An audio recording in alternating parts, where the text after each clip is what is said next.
Hello दोस्तों, स्वागत है आपका एक नए वीडियो में। मैं एडवोकेट हिमांशु स्वागत करता हूं अपने YouTube channel legal aid with Himanshu में। तो दोस्तों, आज हम लोग जो बात करने वाले हैं वो इस टॉपिक पे करेंगे कि इंडिया में रेप को लेके क्या नियम कायदे कानून हैं, और कोई चीज़ अगर आप या कोई करता है तो कब रेप की कैटेगरी में आएगा, और रेप से अगर रेप हुआ है तो उसके लिए कौन कौन सी सज़ा का प्रावधान है हमारे आईपीसी में, और रेप से संबंधित कौन कौन से हमारे आईपीसी में धाराएं हैं। इन तमाम चीज़ों पे हम चर्चा करेंगे। तो मेरे चैनल को सब्सक्राइब कर लीजिएगा और वीडियो को पूरा लास्ट तक देखिएगा, क्योंकि आधी अधूरी जानकारी आपके लिए हानिकारक सिद्ध होगी। क्योंकि ये तमाम चीज़ें आपको जब पूरा पता होगी तभी आप किसी को सजेशन या सुझाव दे सकते हो। स्टार्ट करता हूँ। तो दोस्तों, जैसा कि आपको पता है कि जो हमारे आईपीसी है उसमें आर्टिकल 375 और 376 रेप से रिलेटेड है। अब 375 जो है उसमें ये कहा गया है, इसमें रेप की डिफिनेशन दी गई है, और 376 में आईपीसी के इसमें रेप के लिए सजा का प्रावधान किया गया है। तो हम पहले बात करेंगे आर्टिकल 375।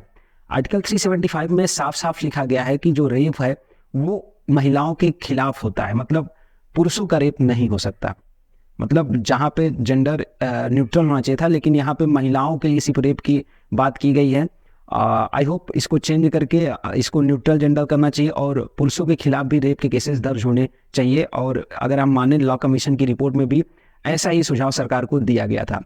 तो चलिए हम बात करते हैं कि हाँ, रेप, जैसा कि रेप का डिफिनेशन 375 में दिया गया है, उसमें कहा गया है कि किसी महिला की बिना सहमति के अपने सेक्सुअल आर्गन उसके सेक्सुअल आर्गन में इंसेक्ट करता है, या अपने सेक्सुअल आर्गन उसके बॉडी पर टच करता है, या अपनी बॉडी का कोई पार्ट उसके बॉडी से टच कराता है, तो ये तमाम चीज़ें रेप की कैटेगरी में आएंगी।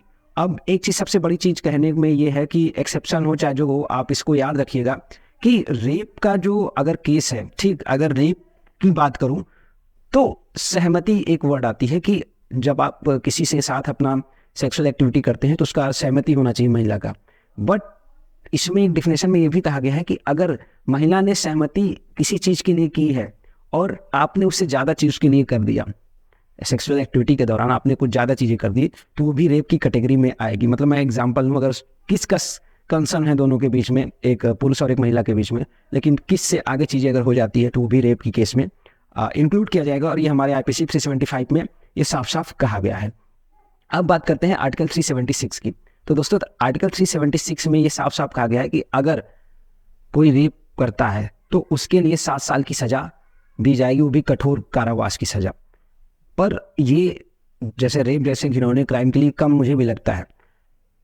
2018 में जम्मू कश्मीर का एक केस आता है, तो उस दौरान आईपीसी में चेंज करके जो ये 7 साल का कठोर कारावास था, इसको बढ़ा के 10 साल का कठोर कारावास में बदल दिया गया है।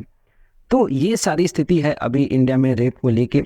रेप में भी अलग अलग चीज़ें हैं, जैसे माइनर के साथ जब किया जाता है तो उस पर पॉस्को लगता है, वो क्या है और उस पर क्या प्रावधान है, और कुछ जजमेंट हाल फिलहाल में ऐसे आए हैं जो सज़ा का प्रावधान अलग कर दिए हैं। तो ये तमाम चीज़ें हम आपको दूसरे वीडियो में बताएंगे। बट यहाँ पे जो एक था कि आर्टिकल 375 और आर्टिकल 376 आईपीसी के, वो हमारा डिस्कस करना। तो ये तमाम चीज़ें हमारे आर्टिकल 375 और 376 में हैं। तो आई होप ये वीडियो आपको समझ में आया होगा। और दूसरी चीज़ बता दूं कि ये जो मैं वीडियो बनाता हूँ, ये आपके आम लोगों को एक जो होता है लीगल एडवाइस के तौर पे बनाता हूँ। अगर किसी को, मतलब कोई यंग एडवोकेट है या फिर कोई लॉ स्टूडेंट है, तो उसके लिए बहुत डीपली चीज़ें पढ़नी होती हैं। तो आई होप मैं आगे चल के उनको भी ध्यान में रख के उनके लिए कुछ अलग से वीडियोस बनाने का प्रयास करूंगा। अगर आप लोगों का सपोर्ट रहा तो आप चैनल को सब्सक्राइब करिएगा, वीडियो को लाइक करिएगा और ज़्यादा से ज़्यादा प्यार दीजिएगा। इस वीडियो में इतना ही, मिलते हैं नेक्स्ट वीडियो में। तब तक के लिए जय हिंद।